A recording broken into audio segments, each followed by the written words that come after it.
1931년 5월 8일, 드디어 큰 뜻을 이루기 위해 상하이에 도착해서 맞아주는 사람은 없으나 목적지에 도착한 것만으로 기뻤다.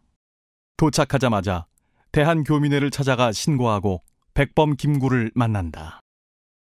얼마 후 존경하던 안중근 의사의 동생인 안공근을 만나게 된다.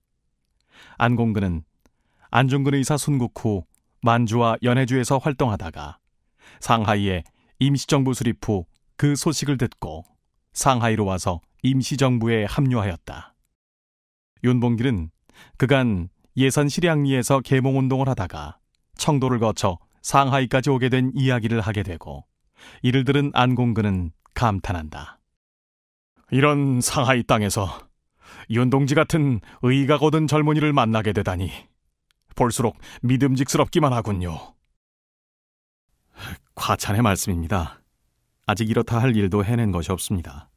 또 무엇을 해야만 나라와 결혜에게 도움이 될지 여러 가지로 깊이 생각하고 있습니다. 그렇지가 않아요. 지금은 비록 상하이도 옛날 같지 않아 독립운동이 시원치는 못해도 윤동지 같은 청년지사가 있는 한 우리 광복 투쟁의 맥은 결코 끊어지지 않으리라고 믿어요. 임시정부는 그 당시 내부 갈등과 재정난으로 존폐 위기에 있었고 독립운동 활동도 침체되어 있어 윤봉길은 실망하고 있었다.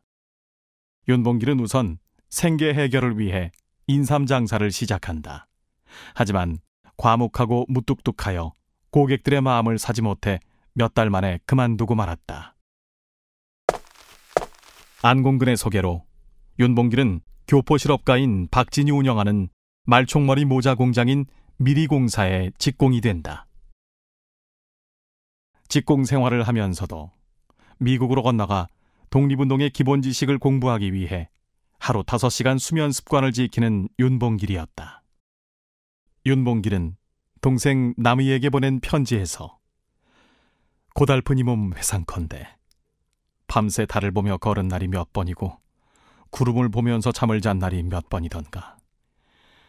지나온 수많은 어려운 감회는 말로 설명하기 어렵고 글로 쓰기가 어렵다고 하며 역경의 상하이 생활을 전하였다.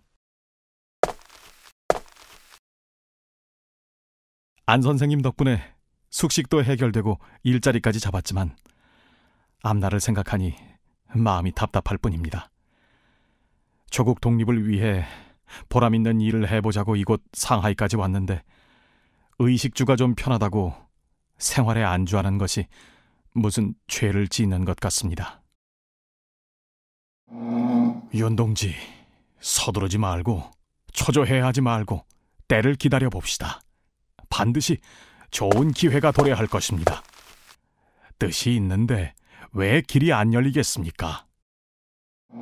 안공근은 거듭 윤봉길을 위로하고 격려하였다. 한낱 공장 직공으로 나날을 보내는 것에 죄책감을 떨쳐버릴 수 없었다.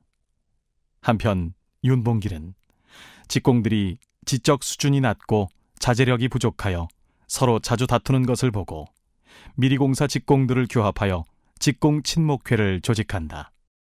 윤봉길의 리더십과 추진력으로 근로자들은 상부상조하는 유대관계를 맺어 생산량이 하루에 한 사람이 3.5개 만들던 모자를 5개까지 만들게 되었다.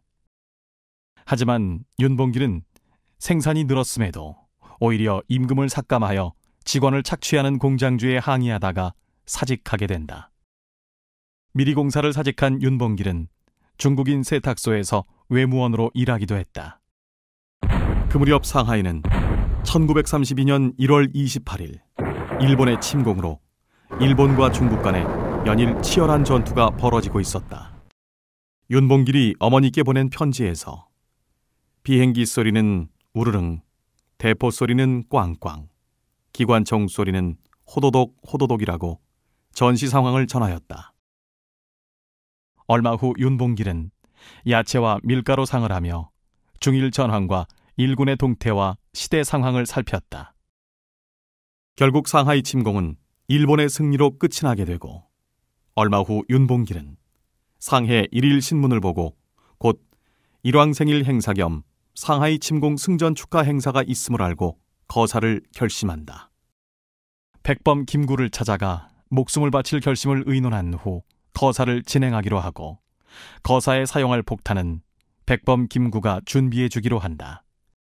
결심을 굳힌 윤봉길은 백범 김구에게 가슴에 한 점 번민이 없어지고 마음이 편안해집니다라고 이야기하며 비장한 각오로 한인애국단 입단 선언문을 작성한다.